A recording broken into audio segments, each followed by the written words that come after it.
মাঠে প্রবেশ করি। এখন আপনাদের সামনে আজকের এই মাহফিলের আখিরি বয়ান পেশ করছেন আজকের এই বিশাল খতমে বুখারী দোয়া মাহফিলের প্রধান আকর্ষণ, সুদূর কুয়াকাটা থেকে আগত, সারা বাংলার আলোড়ন সৃষ্টিকারী, নন্দিত মুফাসসিরে কোরআন, বাতিলের বিরুদ্ধে বলিষ্ঠ কণ্ঠস্বর জনাব হযরত মাওলানা মুফতি হাবিবুর রহমান মিসবাহ সাহেব দামাত বরকাতুহু। আমি হযরতকে হযরতের মূল্যবান নসিহত পেশ করার জন্য ইন্তেজামিয়া কমিটির পক্ষ থেকে সবিনয় অনুরোধ জানাচ্ছি। আসসালামু আলাইকুম ওয়া রাহমাতুল্লাহি ওয়া বারাকাতুহু। ইখলাসের সাথে আমলের নিয়তে হিদায়াতের উদ্দেশ্যে নির্ধারিত সময়ের মধ্যে কিছু কথা বলা ও শোনার মতো তৌফিক যেন আল্লাহ রাব্বুল আলামিন আমাদের সকলকে দান করেন। সকলে বলি আমিন। আলহামদুলিল্লাহ আলহামদুলিল্লাহি ওয়া কাফা ওয়া সালামুন আলা ইবাদিহিল্লাযীনা ইসতাফা।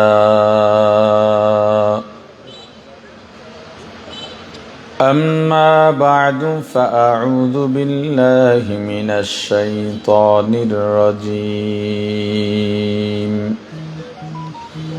بسم الله الرحمن الرحيم. قال النبي صلى الله عليه وسلم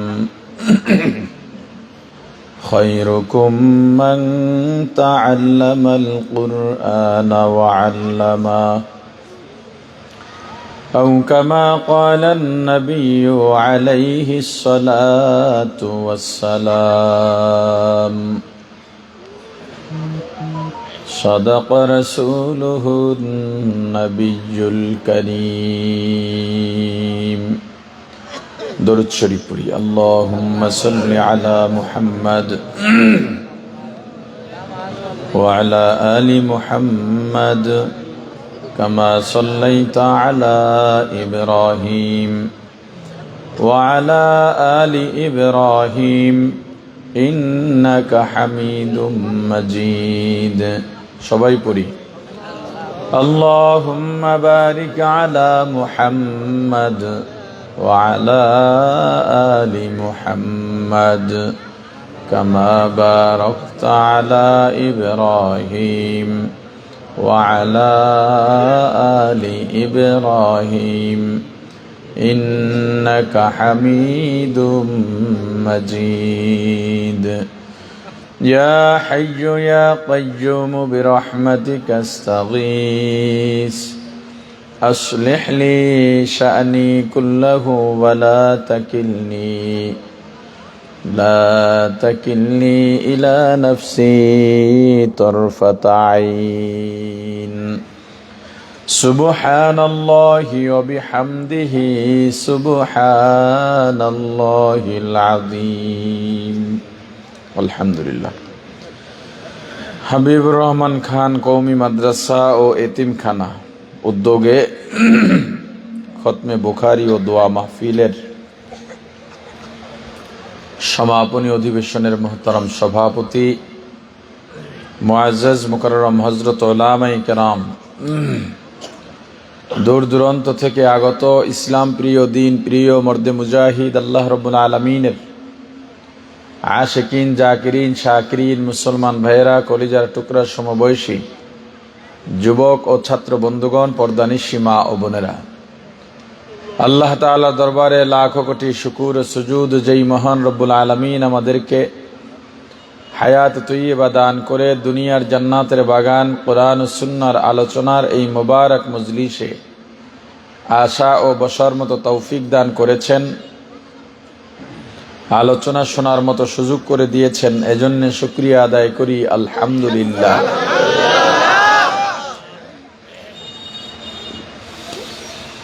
রাসূল করিম সাল্লাল্লাহু আলাইহি ওয়াসাল্লাম বলেছেন, পৃথিবীতে দুই ধরনের মানুষ সব থেকে ভালো।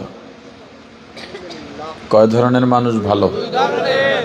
কে বলেছেন? আল্লাহ। দেখছেন কি ওয়াজ শুনে 5 সেকেন্ড আগে যেই কথা কইছি 5 সেকেন্ড পরে ভুলে গেছি। কে বলছেন? এই যে এত ওয়াজ হয় না, মোটামুটি হয়তো যারা কিছু মানুষ জানার কথা, আমি ওয়াজের বিরোধিতা করি, এখন নিজে বয়ানও করি, বয়ানের বিরোধিতাও করি। বয়ান করি, দ্বীনের আহ্বান হিসেবে বিরোধিতা করি আপনাদের এই অবস্থার কারণে।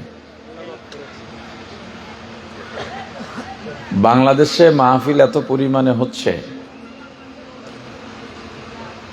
আমি বয়ান করি মনে করেন যদি ছাত্র জমানা বাদ দিয়া, ফারাগাতের পর ফারেগ হয়েছি 17 বছর, ফারাগের পর থেকেই বয়ান করি। আচ্ছা, আমাদের সময় এই আমরা তো নতুন, আমাদের সময় দেখা যেত বাংলাদেশে হাতে গোনা কয়েকজন ওয়াইজ আছেন। আমরাও যখন প্রথম প্রথম মাহফিলে যেতাম, প্রাইভেট কারে করে মাহফিলে যাবে হুজুর, এটা কল্পনাও করতাম না। লাইনের গাড়িতে রাতে মাহফিলে থাকতাম। এমন হতো রাস্তাঘাটে যানজট কিংবা হরতাল, যাবার সময় ট্রাকে করে চলে যেতাম। অনেক জায়গায় মাহফিল থেকে নেমে অপেক্ষা করতাম, রাতে গাড়ি নেই, ঢাকা আসবো, গাড়ি নেই। দেখি ধানের গাড়ি যায়, ধানের আটা বান দেওয়া যাইতেছে, ওরে দাঁড় করে ধানের আটার উপরে বইয়া চাদর মদর মুড়া দিয়ে বইয়া থাকতাম। নৌকায় যাইয়া নৌকার থেকে নেমে আধা ঘন্টা কাদার মধ্যে হাঁটতাম, ওখানে ওইটা টিউবওয়েলে পা ধুইতাম। এর কারণ ছিল সব জায়গায় যেতে হতো। আলোচকের সংখ্যা খুবই কম ছিল। তখন আমাদের সিনিয়র বলতে ছিল, তখন যুক্তিবাদী সাহেব তরতাজা, আনসারি সাহেব রহমতুল্লাহ ছিলেন, অলিপুরি সাহেব সব জায়গায় যেতেন না। আর আমাদের ইমিডিয়েট সিনিয়র ছিলেন আইবি ভাই। আরে আমরা খুব একেবারে দেশব্যাপী পরিচিত আলোচকও কম ছিল। আর তখন তো নেট টেট ছিল না, যার জন্য এক জায়গায় আলোচনা করলে ওই এলাকায় 10-12টা দাওয়াত গ্রহণ করা লাগতো। এখন তো ওইটা নাই। কিন্তু এই মুহূর্তে আপনি আন্দাজ করতে পারবেন না বাংলাদেশে কত হাজার লাখ বক্তা আছে। এখন মাদ্রাসায় ছেলেরা ভর্তি হয়, বাপে এসে বলে হুজুর আপনার মতো বক্তা বানান। উদ্দেশ্যটা থাকে খুবই খারাপ। বলবেন বক্তা হওয়া কি খারাপ নাকি? বক্তা হওয়া খারাপ না, বক্তা হওয়ার উদ্দেশ্য থাকাটা খারাপ। এরপরে এখন এই ইউটিউবের যুগ, ভিডিওর যুগ, খুব সহজ। এটা যে হতে পারে আমি এই জমানার মানুষ হইয়াও কল্পনাও করতে পারিনি। সবাই বলে যে এখন ওই পিছনে ব্যানার দিয়া, সামনে লোক নাই, শুধু ক্যামেরা, রুমের ভিতরে, এরপরে রেকর্ড করে ইউটিউব স্পন্সর করে দেয়, ফেসবুক স্পন্সর করে, সবাই এটা দেখে দাওয়াত দেয়। এটা আমি বিশ্বাস করতে পারিনি। এরপর যখন কিছু ছবি টবি বাইরে হলো, দেখলাম মসজিদের মধ্যে হুজুর বসা, মসজিদের পিছে ব্যানার, সামনে কতগুলো ক্যামেরা, আর কেউ নাই। তখন বুঝলাম যে আসলে এটা বাস্তব, এটা হতে পারে। আর আপনারা যারা মাশাআল্লাহ মাহফিলের আয়োজন করেন, মাদ্রাসাওয়ালারা কিছুটা যাচাই করতে পারে। সাধারণ যুব সমাজ, এলাকাবাসী, যে মাহফিলগুলো হয়, কবরস্থান, বিশেষ করে যেই মাহফিল পরিচালনা কমিটিতে মোটামুটি যোগ্য আলেম নাই, তারা ইউটিউবে ঢোকে, দেখে কার ওয়াজ মানুষ দেখছে বেশি, মানে ভিউ বেশি। এই ভিউ বেশি বক্তা দেখে দাওয়াত দেয়। ভিউ তো এখন অনেকের ভিডিওতেই হয়, তাই কি দাওয়াত দেওয়া যাবে? ভিউ কি যোগ্যতার মাপকাঠি? বলে না মাপকাঠি, সুর। কিন্তু আপনাদের কাছে এই সুরই হলো প্রধান। এই যে আমি কথা বলি, এখন যদি মনে করেন আমি নর্মালি 1 ঘন্টা 100 ঘন্টা বয়ান করি, মানে খুতবা টুতবা ভূমিকা এগুলো বলি না। আমি তো আলোচনায় ঢুকে গেছি, আপনারা ভুল উত্তর দেওয়া এই কথাগুলো বললাম না, এখন অনেক দূর আগায় যেতাম।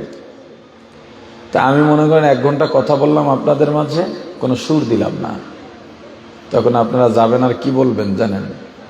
ভালোই জানেন কি বলবেন।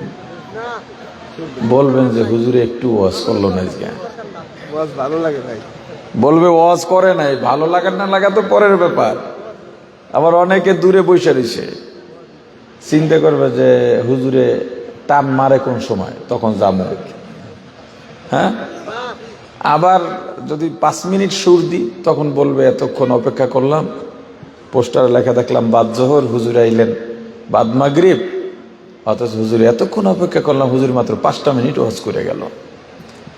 বাকি যে কথাগুলো বলছি, যেই সময়গুলো, এটা কিন্তু সে ওয়াজ হিসেবে ধরবে না। আচ্ছা আপনারা বলেন, আমি কি ওয়াজ শুরু করছি? না কই এই প্রকার করছেন মানে ব্যাপার এতক্ষণ বলার পরও বোঝে না, এরপর সেই আগের তাল মাথায় রয়ে গেছে। কি কইছে প্রথমে? না মানে ওয়াজ শুরু করি নাই, তাহলে এতক্ষণ কি কইছি? মানে সব ঠিক আছে, ওদিকে বাতি, এখানে বাতি নাই কেন? হ্যাঁ, এই মোবাইলগুলো অফ করেন, এগুলো দেখতে ভালো লাগে না, এমনিই থাকুক, এটাও একটা মজা, অফ করে দেন, ওটা অফ করেন বাস। ওই বাইরে আলো দেখা যায়, আমরা আন্ধারে থাকি, সমস্যা নেই। কথা মনে রাখবেন, এই ভাই লাইট অফ করো, কথা মনে রাখবেন, এটা ক্যামেরাওয়ালা, খোঁজ নিয়ে দেখেন, কারণ ক্যামেরায় মনে হয় দেখেন আমারে। ভাই যার যার ধান্দায় তার তার জায়গায় সে ঠিক আছে, কথা বুঝছে? তা লাইটটা দিয়ে দেন, ওদের মনের আশাও পূরণ হোক, আমরাও আমাদেরকে একজন অপরকে দেখি। অপারেটর দেখো একটু,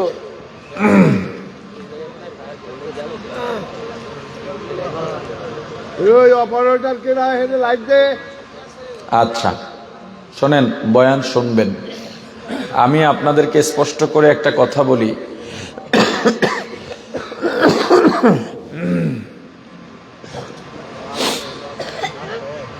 আমি আপনাদেরকে বয়ানের মাধ্যমে জান্নাতে পৌঁছে দিতে আসিনি। আমি আপনাদেরকে খাঁটি ইমানদার বানাইয়া দিতেও আসিনি।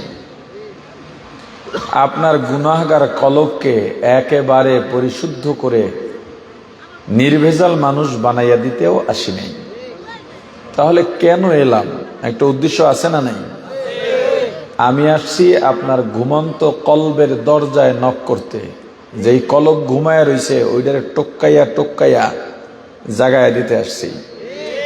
আপনার কলবের ঘুম যদি ভাঙে, আপনিই বুঝবেন আপনার কোথায় ভুল আর কোথায় ঠিক।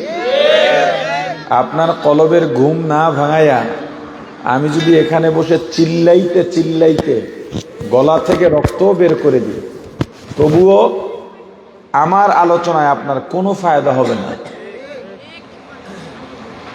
এজন্য কথাগুলো শুনবেন ভালো করে। কোন নিয়তে বসছেন জানি না, নিয়তকে ঠিক করেন। এই অজপড়া গা, এখানে একটা দাওরা মাদ্রাসা, আমি তো এটা ভাবতেও পারি না। প্রথমে ভাবছি মহিলা মাদ্রাসা, মোহতামিমরে জিগাইলাম, কয় না পুরুষ মাদ্রাসা। পুরুষ মাদ্রাসা, এখানে দাওরা, মনে মনে ভাবতেছি। পরে বলে দাওরায় এবার 11 জন, আমাদের মেশকাতে 17 জন না 27 জন বলল। জালালাইনও এরকম, মানে একটা গ্রামের মাদ্রাসা এই পর্যায়ে আসা, নিশ্চয়ই এখানের শিক্ষক ওস্তাদ যারা আছেন, কমিটি, আপনারা কারো না কারো মাঝে অথবা সবার মাঝে এমন কিছু খুলুসিয়ত আছে যার কারণে এই গ্রামের মাদ্রাসার মাধ্যমে আল্লাহ আপনাদের এলাকায় একটা আলো জ্বালাইয়া দিচ্ছেন। এই দাওরায় প্রথম যখন ছাত্রদের আবেগ থাকে, প্রথম ক্লাস, এই আবেগটা থাকে বুখারী শরীফের উদ্বোধনী ক্লাস। এই ক্লাসের আলোচনা শুরু হয় এই নিয়ত দিয়া। কি দিয়া? আরে বলে না, কি দিয়া? নিয়ত দিয়া। নিয়তের অনেক দাম। প্রত্যেক জিনিসের ব্যাপারে আপনার নিয়ত যেমন হবে, কাজের ফলাফলও তেমন হবে। তো এই জন্যে কি নিয়ত নিয়ে আসছেন জানি না, যেই নিয়তই থাকুক, নিয়তটাকে ভেঙে চুরে সঠিক করেন। প্রত্যেক মানুষকে ভাঙতে হবে, মরার আগে মরতে হবে। কয়েকটা পাখি জালে আটকে গেছে, শিকারীর জালে আটকে গেছে। তার দলের এক পাখি এসে ডালের উপরে বসছে। শিকারী তাকায় দেখলো তার জালে অনেকগুলো পাখি আছে, সে পাখি ধরবে। এর মধ্যে ডালের উপর একটা পাখি বসছে। হঠাৎ করে দেখলো পাখিটা ডালের উপর থেকে মরে পড়ে গেছে। কাকতালীয় ভাবে জালে যেই পাখিগুলো ফেসে গেছে, আটকে গেছে, ওরাও মরে গেছে। মরা পাখি কোনো কাজে লাগে? শিকারী পাখিগুলো ছুটাইয়া ছুটাইয়া ছুটে ফেলাই দিল। মরা পাখি যখনই ফেলাইয়া দিছে তখনই সবটি কিচির মিচির করতে করতে উড়ে গেল। বেচারা অবাক। বুদ্ধিমান বা নিজের মুরব্বী কারো কাছে গেল, গিয়ে বলল যে হুজুর, আমি আসলে কাহিনীটা বুঝি নাই। হুজুর বললেন, পাখি তোমাকে শিক্ষা দিয়ে গেছে, যদি বাঁচতে চাও মরার আগে একবার মরো। বাঁচতে চাইলে মরার আগে একবার মরো। জুলাই আগস্ট গণ অভ্যুত্থানে একটা মাদ্রাসার ছাত্র, কালকে আমি সাক্ষাৎকার দেখেছি ভিডিওতে, কোন টিভিতে যেন সাক্ষাৎ দিতেছে। সাক্ষাৎকারে বলতেছে যে আমার আশেপাশে সব গুলি দিয়ে মাইরে ফেলাইছে, আমিও মারা যাব নিশ্চিত। আমি ওখানে উপর হয়ে শুয়ে গেলাম মরার মতো। মাথা উঠাইয়া দেখতেও পারতেছি না যে পিছনে এই লোকগুলো পুলিশ আছে কিনা। যদি থাকে আর মাথা উঠাইতো তো আমার মেরে দিবে। তা আমি মরার মতো পড়ে রইলাম। যখন দেখলাম আর কোনো গোলাগুলির আওয়াজ নাই, উঠে চলে এসেছি। ছেলেটা বাঁচলো কেন? মরার আগে মরছে। কবরে যাব যেই মৃত্যুর কারণে, ওই মৃত্যুর আগে মরো। তার মানে কি? মৃত ব্যক্তির কোনো দুনিয়ার চাহিদা থাকে না। মৃত ব্যক্তি কারো সাথে শত্রুতা করতে পারে না। মৃত ব্যক্তির দুনিয়ার লোভ থাকে না। মৃত ব্যক্তি ঝগড়া ফাসাদ করতে পারে না, বদনাম রটাইতে পারে না, চুরি ডাকাতি করতে পারে না। মৃত ব্যক্তির যাত্রা থাকে কোন দিকে? আরে বলে না, কোন দিকে? আখেরাতের দিকে। এই মরার আগে একবার মরতে হবে। নিজেকে ভেঙে চুরে সাজান। রাসূল করিম সাল্লাল্লাহু আলাইহি ওয়াসাল্লাম বলেছেন, পৃথিবীতে দুই ধরনের মানুষ সব থেকে ভালো। কয় ধরনের? কে বলছেন? মাশাআল্লাহ। এক, যারা কোরআন শেখে। এক, এ অর্ধেকে বলেন অর্ধেকে বলেন না, কোন দুঃখে? এক। দুই, যারা শিখান। দুই, যারা শেখে তাদেরকে কি বলে? বলেন, ছাত্র। যারা শিখান, এক কথায় কোরআনের ছাত্র এবং শিক্ষক পৃথিবীর সব থেকে ভালো। কে বলছেন? এবার আমাকে বলেন, কোরআন শিখানো হয় কোথায়? প্রাইমারিতে? KG, kindergarten, primary, high school, college, varsity? কোথায়? আওয়াজ দিয়ে বলেন। অতএব পৃথিবীর সর্বশ্রেষ্ঠ শিক্ষা প্রতিষ্ঠান মাদ্রাসা। কে বলছেন? জোরে। এবার বলেন, মাদ্রাসার ছাত্র শিক্ষক কিংবা কোরআনের ছাত্র শিক্ষক দেখলে আমরা কি বলে ডাকি? বলেন। অতএব পৃথিবীতে হুজুররা সব থেকে ভালো। কে বলছেন? এখন হুজুরদের আপনি ভালো জানেন চাই না জানেন, তাতে হুজুরদের কিচ্ছু আসবে যাবে না। হুজুরদের শ্রেষ্ঠত্বের সনদ দিয়েছেন মুহাম্মদুর রাসূলুল্লাহ। সুয়ালে মুকাদ্দার। সুয়ালে মুকাদ্দার বোঝেন? আলোচক আলোচনার মাঝে এমন কিছু কথা বলেন যেই কথায় আপনার ভেতরে একটা প্রশ্ন জাগে। যেমন আপনারা রাজনৈতিক ব্যক্তিদের বক্তব্য শোনেন, টিভিতে রাষ্ট্রপতির ভাষণ শোনেন, বা একজন আলোচকের আলোচনা শুনে চলে যাওয়ার পরে আপনাদের ভিতর আলোচনা হয়, এইটা যদি অমুকে বলে তাহলে এখানে এটা হলো কেন? আপনি তো তারে জিজ্ঞেস করতে পারেন নাই। এই যে কেন একটা প্রশ্ন আপনার ভিতরে এলো, যেটা পরবর্তীতে মজলিসে বসে আপনি প্রশ্নটা করতেছেন, এই মনে যে প্রশ্ন জাগে আলোচনার ভিতরে, এটাকে সুয়ালে মুকাদ্দার কয়।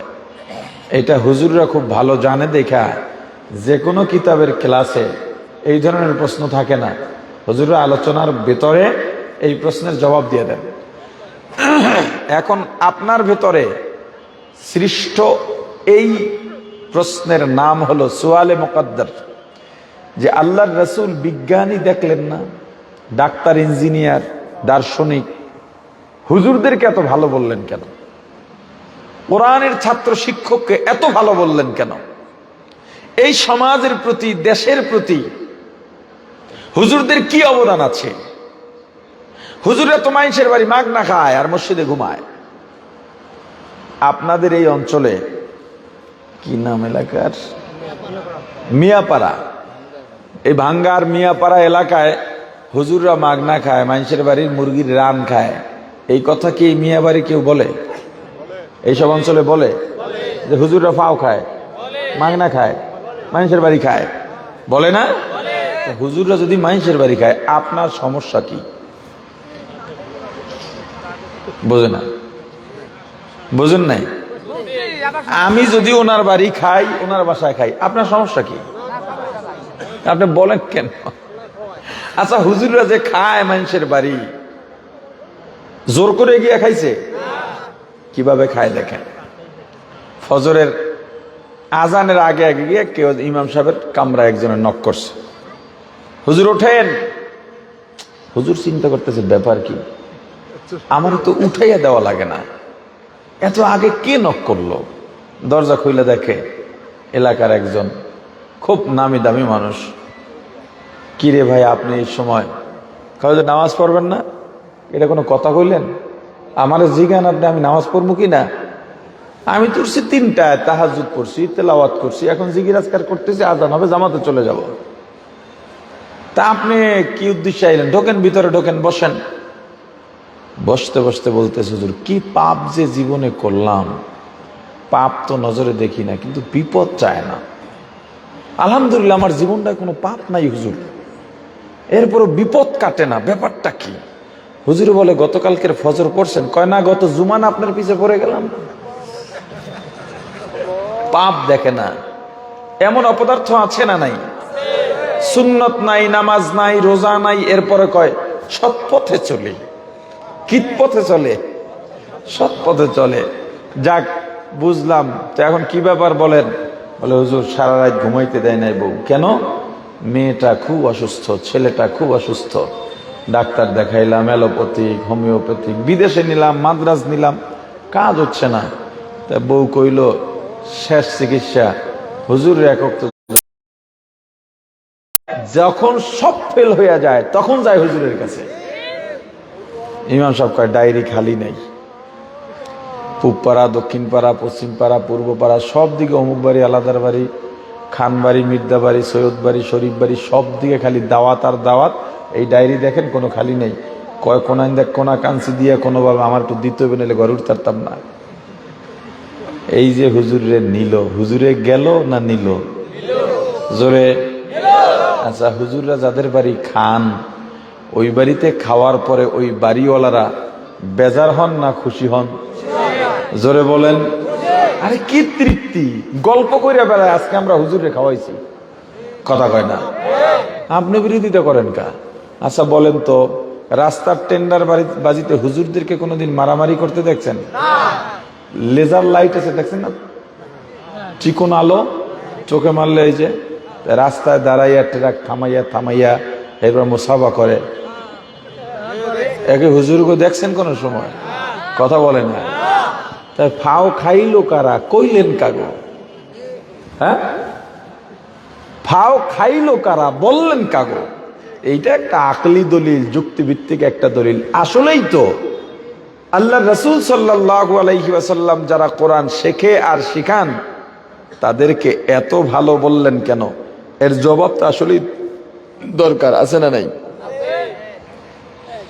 ভালো বলেছেন কে? সবাই বলে না, কিন্তু এই রাসূলের কৌলের পক্ষে, কথার পক্ষে জবাব দিয়েছেন আল্লাহ। কেন ভালো বলছেন, এই জবাব দিয়েছেন কে? দেখেন, অনেকগুলো জবাবের এক জবাব, কোরআন না শিখলে মানুষ মানুষই হতে পারে না। কোরআনের মাধ্যমে মানুষ মানুষ হয়। এজন্য কোরআন যারা শেখে আর শিখান তাদের দাম এই দুনিয়ায় সব থেকে বেশি। এবারের পক্ষে আল্লাহ কি বলেন দেখেন, আর রহমান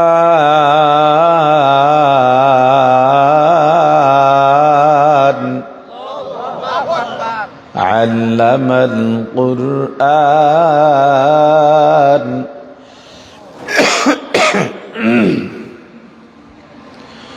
খালাকাল ইনসান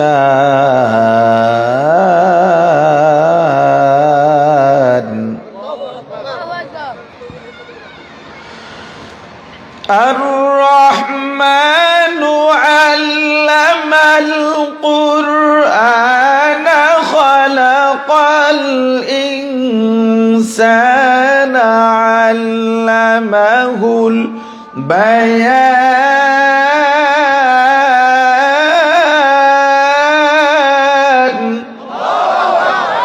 الرحمن দয়াময় আল্লাহ।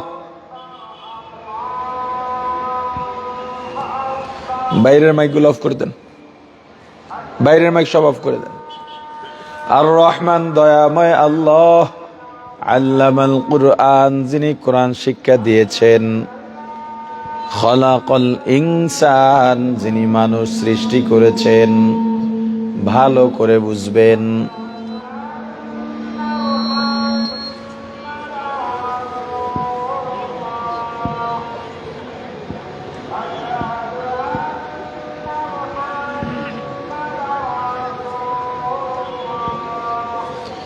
এই আজানের জবাব আমাদের জন্য সুন্নত না। আপনি যেই জামাতে নামাজ পড়বেন ওখানের আজানের জবাব দেওয়া সুন্নত, লফজান জবাব।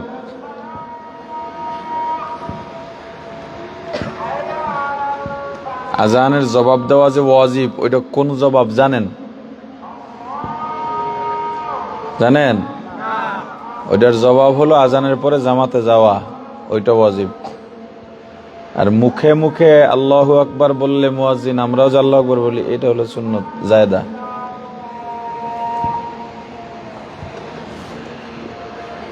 আল্লাহ যত কাজ করেছেন সব কিছুর সিরিয়াল আছে, সিরিয়াল মেনটেন করে।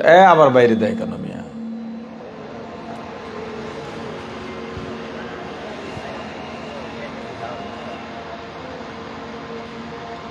দুনিয়াতেও যারা তরতিব অনুযায়ী আমল করে, এই আমলের দাম আল্লাহর কাছে অনেক।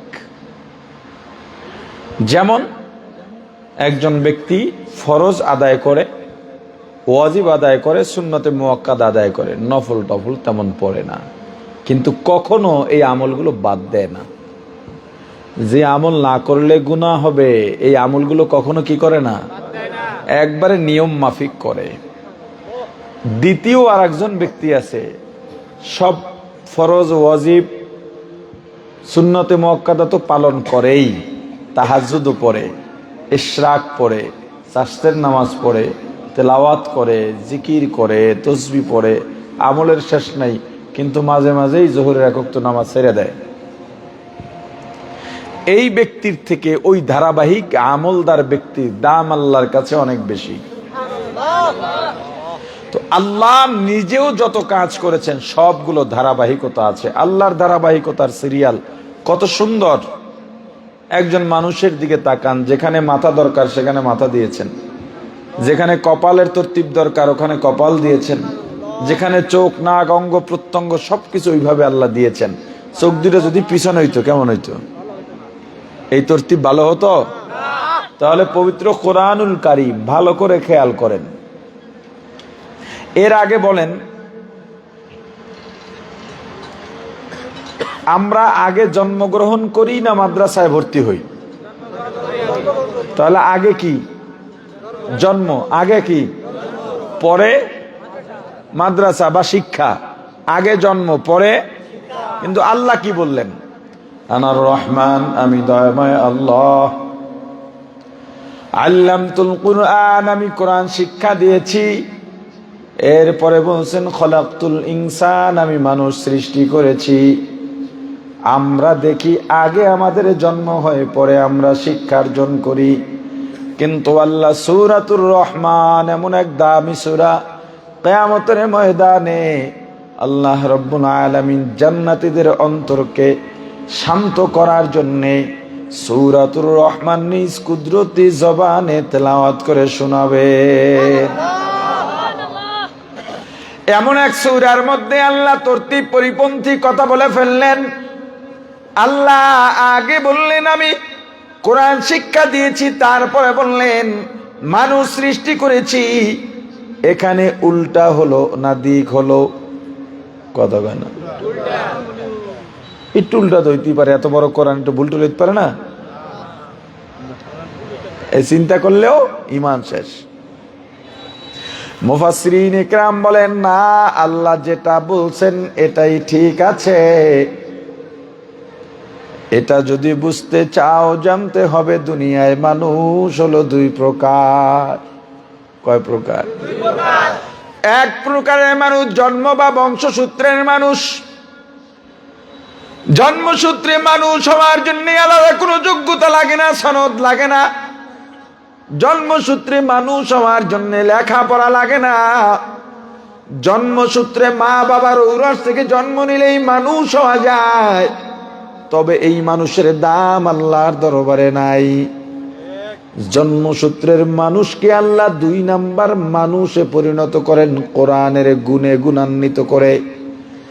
এই জন্মসূত্রের মানুষগুলো যখন কোরআন শিক্ষার গুণে গুণান্বিত হয়, তখনই কেবল আল্লাহর দরবারে মানুষ হিসেবে বিবেচিত হয়। হकीकत से तो दुनिया बेखबर है, दुनिया की नुमाइश पर नजर है। नमी गोयाम के आज दुनिया जुदा बाश, बहर कारे के बाशी बा खुदा बाश। सिस्ते दुनिया از خدا غافل بودن، قماشو نقره فر زندگان। دنیا میں ہو دنیا کا طلب گار نہیں ہو، دنیا میں ہو دنیا کا طلب گار نہیں ہو، बाजार से गुजर हो खरीद दार नहीं हो, बाजार से गुजर हो खरीदार नहीं हो। जागा जी लगाने के दुनिया नहीं है, जागा जी लगाने के दुनिया नहीं है।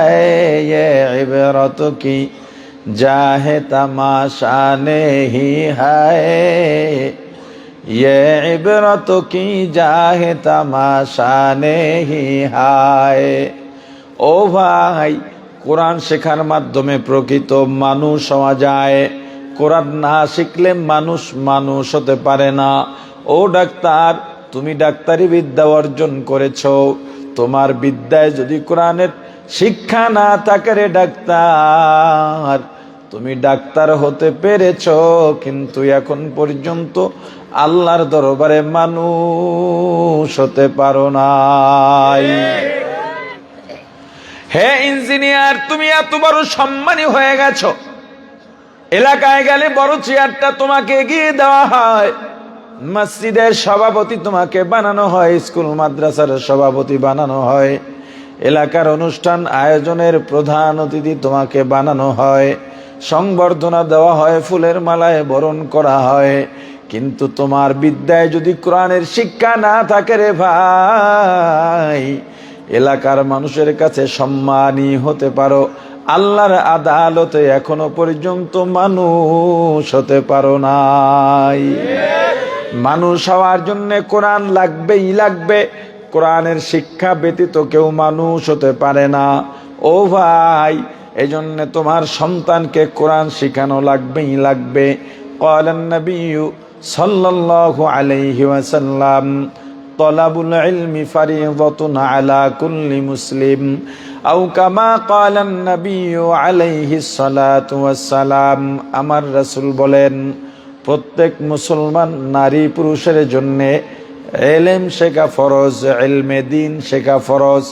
কতটুকু ইলম শিখবেন, কতটুকু দ্বীন শিখবেন, দাওরা পাশ করা ফরজ নয়, কামেল পাশ করা ফরজ নয়, মুফতি মুহাদ্দিস হওয়া ফরজ নয়।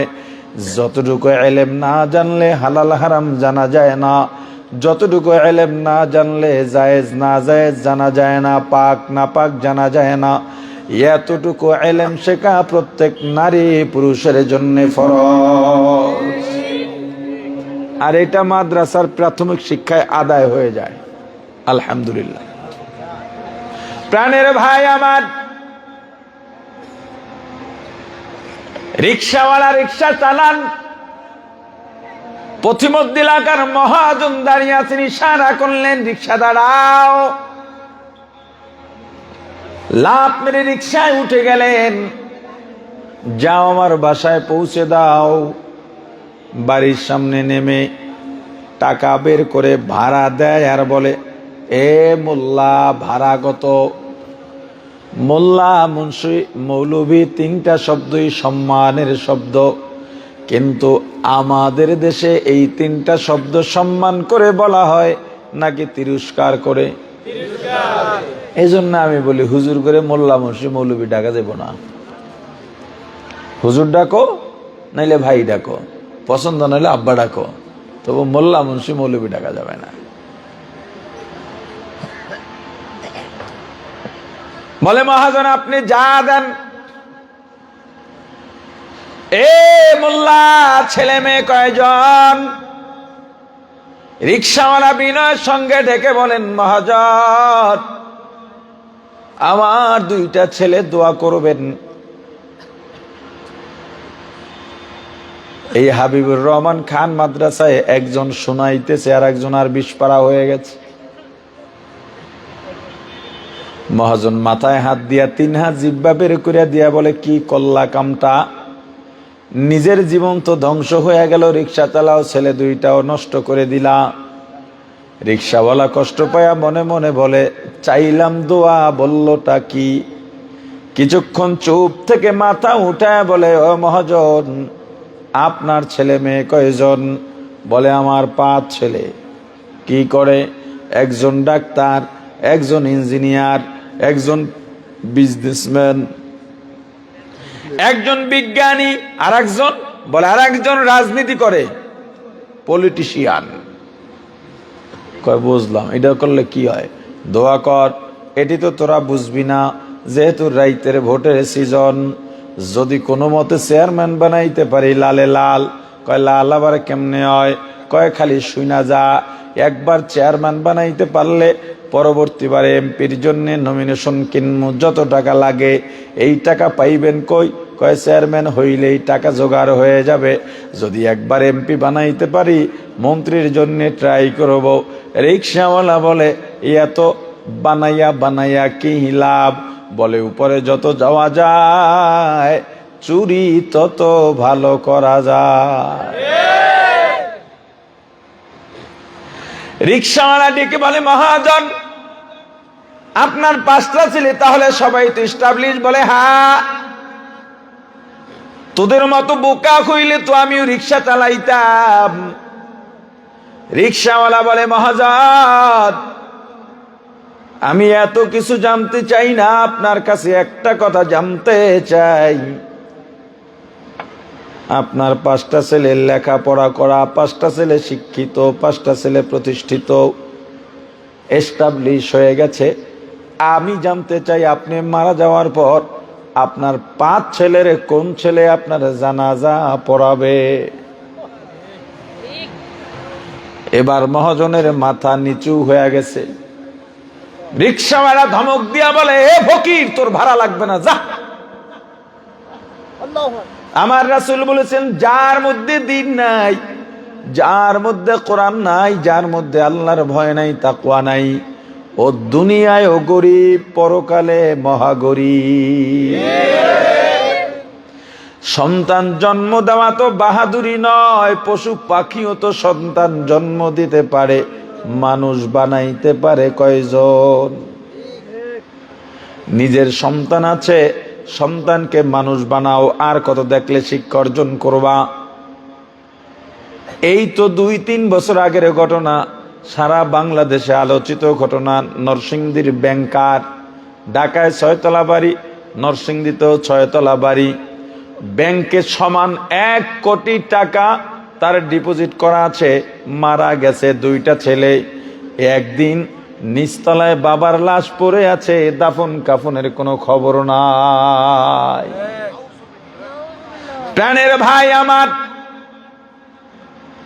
মাদ্রাসা বলবা হুজুর আমার ছেলে মেয়ে বড় হয়ে গেছে, এখন আমার আর সুযোগ নাই।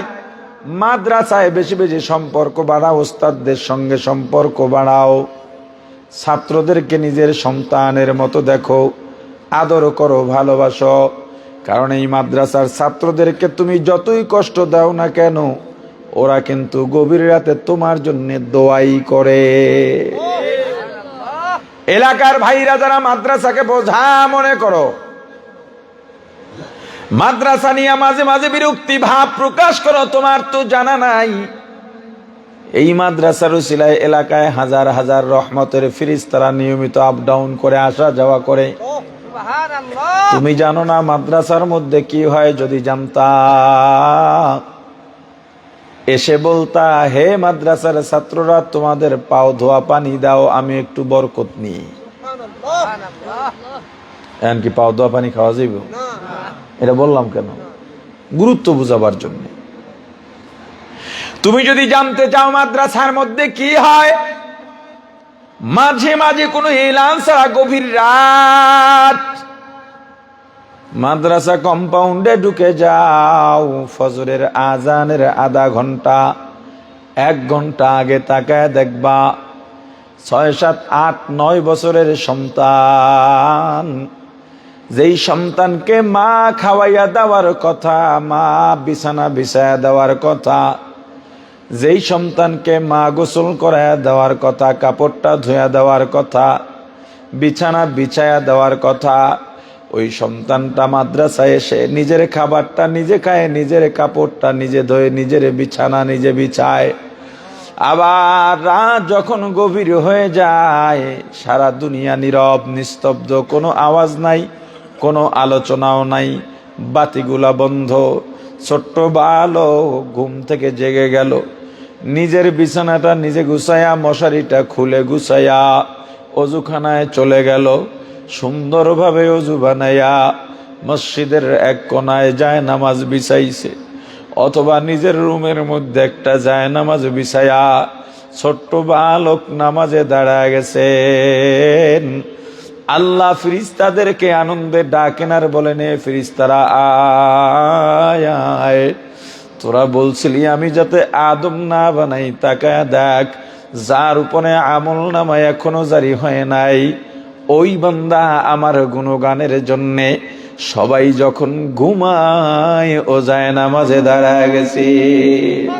আউলিয়ারা কারে উকুবা ইখতিয়ার, জাহেলারা কারে দুনিয়া ইখতিয়ার, আশিকারা মিল্লাত মাযহাব জুদা হস্ত, আশিকারা মিল্লাত মাযহাব খুদাস্ত, মিয়ানে আশিক মাশুক রামজিস্ত, কিরামান কাতিবিন রাহাম খবর নিস্ত। ও ভাই, ছেলেটার নামাজে দাঁড়ায়া কাঁদে, আল্লাহর কাছে দোয়া করে আর কাঁদে, আলহামদুলিল্লাহি রাব্বিল আলামিন আর রহমানির রহিম মালিকি ইয়াউমিদ্দিন, ইয়্যাকা না'বুদু ওয়া ইয়্যাকা নাস্তাঈন, ইহদিনাস সিরাতাল মুস্তাকিম। রুকুতে যায় কাঁদে, সেজদায় যায় কাঁদে, তাশাহুদে বসে কাঁদে, 2 রাকাত 4 রাকাত নামাজ শেষ করে একটু তেলাওয়াত, একটু জিকির করে কচি 2টা হাত আমার আল্লাহর দরবারে বাড়ায়া চোখের পানি ছেড়ে কাঁদে আর দোয়া করে, আল্লাহ তুমি তো গভীর রাত বের হইছো মোবাইলে পরনারীর সঙ্গে কথা বলতে, বন্ধুদের আড্ডায় জুয়ানিয়া ব্যস্ত, নাইট ক্লাবে তুমি ব্যস্ত। আল্লাহ তোমার উপরে আযাব গজব ফালাইবেন, আসমানে গজব লটকে আছে।